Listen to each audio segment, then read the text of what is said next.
नमस्कार, मैं वरुण कुमार। आप देख रहे हैं अमर उजाला। आज मेरे साथ एक बेहद खास गेस्ट मौजूद हैं। शुभ नारायण सिंह जी मेरे साथ मौजूद हैं, जो हमें बताएंगे एक बहुत ज़रूरी बात, बहुत खास बात, वो बात जिसकी चर्चा आज तमाम लोग कर रहे हैं। वो बात है लॉन्ग टर्म कैपिटल गेन्स की, यानी एलटीसीजी की। सरकार सर जब इसको लेकर आई, इसमें बदलाव की शुरुआत की, तो बहुत ज़्यादा चर्चाएं हुई और अब सरकार इससे पीछे हटती दिख रही है। तो पहले जो सरकार ने बदलाव किए थे वो क्या थे, और अब जो बदलाव के बाद की स्थिति है वो क्या है? जी वरुण जी, मैं आपको बताता हूँ। जब बजट आया था 23 जुलाई को, जी। तो सरकार ने लॉन्ग टर्म कैपिटल गेन के लिए जो रेट प्रिस्क्राइब करी थी वो flat rate transfer of house property पे या लैंड और बिल्डिंग पे प्रिस्क्राइब कर दी थी कि जो भी आपका गेन होगा उसमें इंडेक्सेशन का आपको बेनिफिट नहीं मिलेगा। यानी जितने में आप प्रॉपर्टी को सेल करते हैं और उसमें से परचेज कॉस्ट जो होगी वो माइनस करके जो भी लॉन्ग टर्म कैपिटल गेन होगा उस पर फ्लैट 12.5% से टैक्स लगा दिया जाएगा। तो ये इसमें बहुत सारे लोगों को ये दिक्कत आई कि हमारे को जो टैक्स में है हमें ज़्यादा टैक्स भरना पड़ेगा अगर हमें इंडेक्सेशन का बेनिफिट नहीं मिलेगा, क्योंकि कई लोगों का जो है पीरियड ऑफ होल्डिंग बहुत बड़ा था, बहुत पहले से था।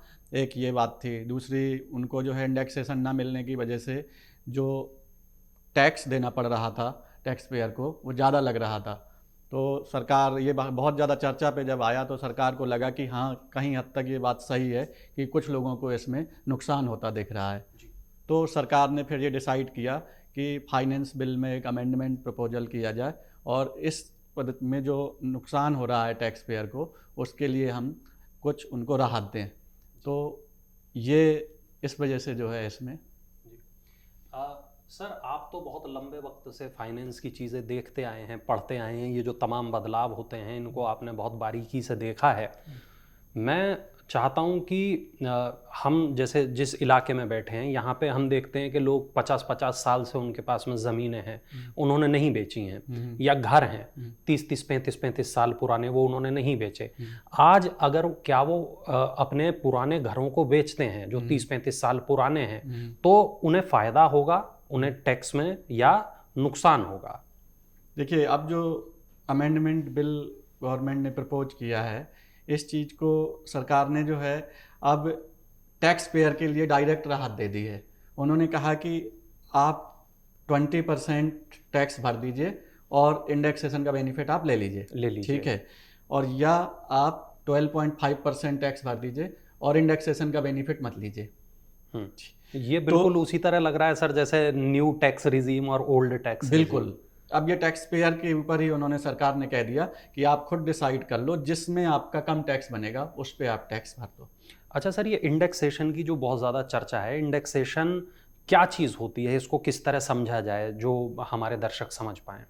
इंडेक्सेशन को बिल्कुल सरल भाषा में अगर कहें तो सरकार इंडेक्सेशन का लाने का पर्पज़ ये है कि हर साल कुछ ना कुछ इन्फ्लेशन होता रहता है, गुड्स महंगाई की, बढ़ जाती है, एसेट्स की महंगाई बढ़ती जाती है जी। तो उसको कवर करने के लिए सरकार जो है एक रेट फिक्स कर देती है कि हम जो है हर साल ये इंडेक्स फिक्स कर रहे हैं जिससे कि जो महंगाई बढ़ी है वो कवर होती जाए। यानी वो एसेट्स को हम उस रेट पे लाने का प्रयास करते रहते हैं। तो वो इंडेक्सेशन जो होता है वो महंगाई को कवर करने के लिए होता है। जैसे कोई चीज़ 100 रुपये की है, एक साल बाद मान लीजिए महंगाई बढ़ गई तो वो मान लीजिए 110 की हो गई, तो सरकार कहती है कि अब आप 110 के ऊपर जब बेचने जाएंगे तब हम प्रॉफिट मानेंगे।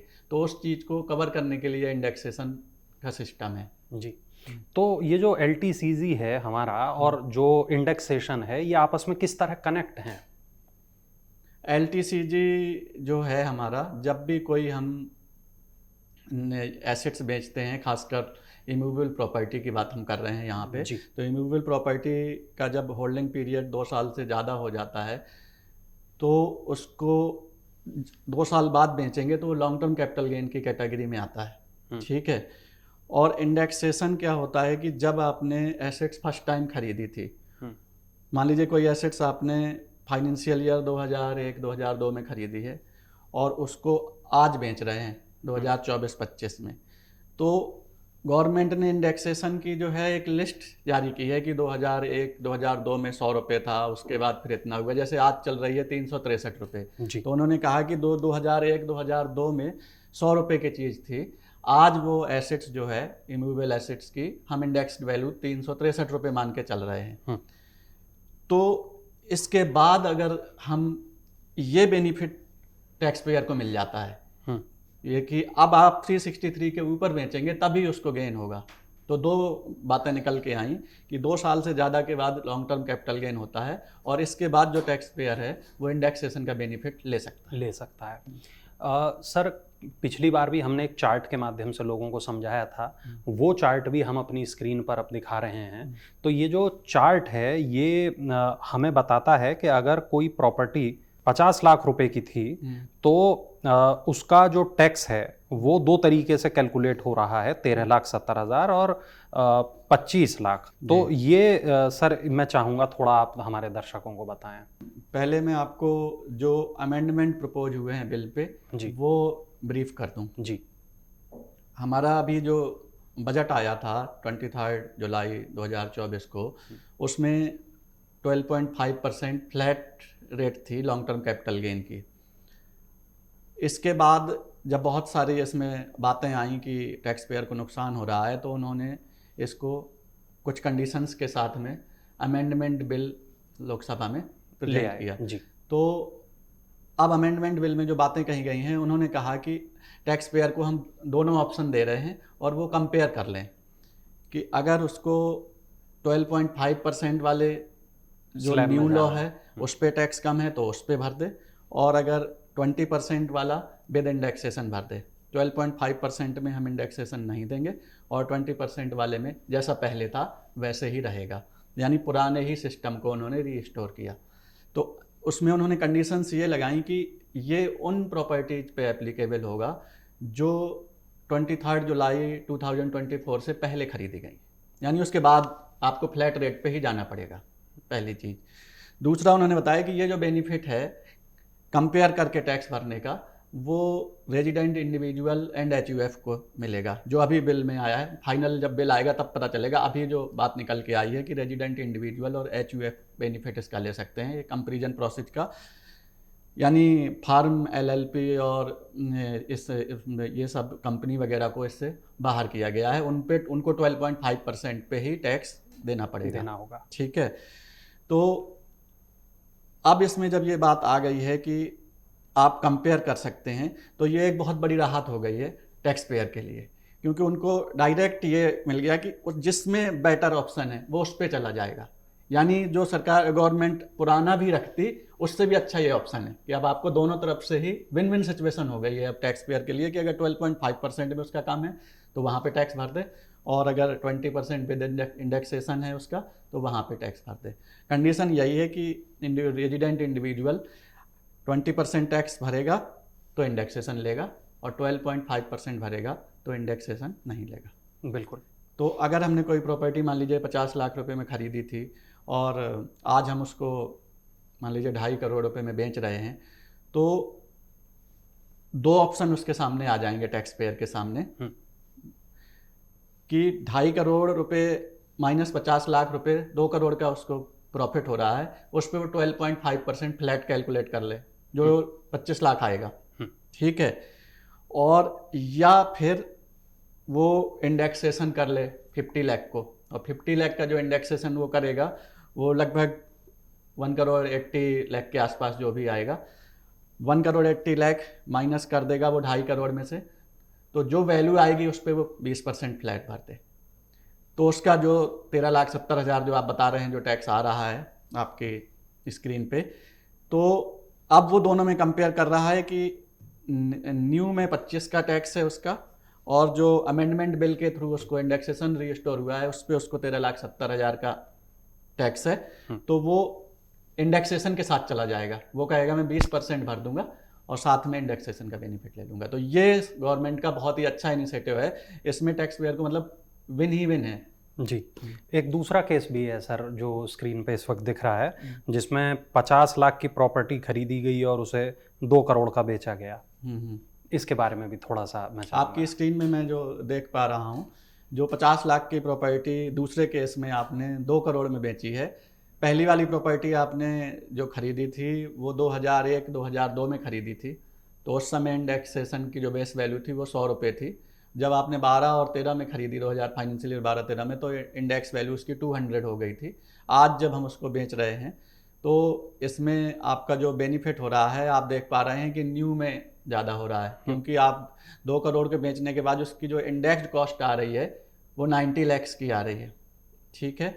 और जबकि उसमें जो न्यू सिस्टम है उसमें 2 करोड़ माइनस 50 लाख, उसका 1.5 करोड़ आ रहा है। Long term capital gain new में ज़्यादा है, लेकिन 12.5% होने की वजह से टैक्स की वैल्यू 18,75,000 रुपये आ रही है, तो यहाँ पे उसको न्यू वाला सिस्टम बेहतर हो गया। तो टैक्स पेयर के लिए तो दोनों ही सिचुएशन पे जीतना ही जीतना है उसके लिए, कि कम टैक्स ही भरना है, ऑप्शन दे दिया। अगर गवर्नमेंट कहती कि आपको एक ही जगह फॉलो करना है तो आपको ऑप्शन नहीं होता, उसमें जो रूल्स और लॉ होता वो फॉलो करना पड़ता। यहाँ पे आपके पास ऑप्शन है कि आप डिसाइड करिए, तो ये बहुत अच्छी बिल्कुल। तो कुल मिलाकर अब जो पावर है वो पूरा का पूरा अब लोगों के हाथ में है। वो जो चाहें उस तरीके से अपने पसंद की टैक्स रिजीम को वो चुनेंगे और उसी हिसाब से एलटीसीजी को वो पे कर पाएंगे। अच्छा सर, बस चलते चलते एक आखिरी सवाल कि आपने इंडेक्सेशन बता दिया, आपने एलटीसीजी बता दिया, लोगों का फ़ायदा भी बता दिया, तो ये जो पूरा प्रोसेस होता है एलटीसीजी का, एलटीसीजी के अंतर्गत और कौन सी चीज़ें हैं? ये तो हम केवल प्रॉपर्टी की बात कर रहे थे, और कौन सी चीज़ें सर इसमें आती हैं?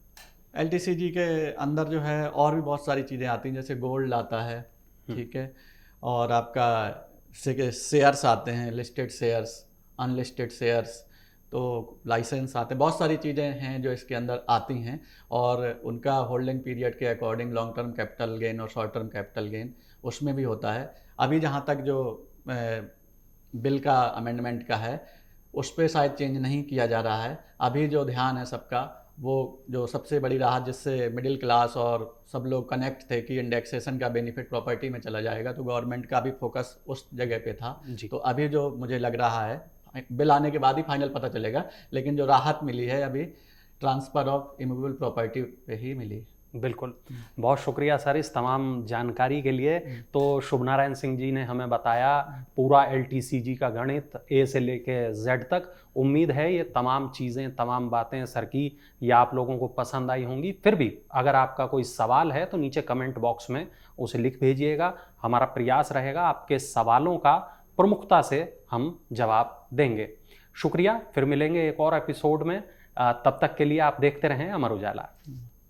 अगर आप ये वीडियो YouTube पर देख रहे हैं तो हमारे चैनल को सब्सक्राइब करें और बेल आइकन को दबाना ना भूलें। अगर आप Facebook पर ये वीडियो देख रहे हैं तो हमारे पेज को लाइक करें।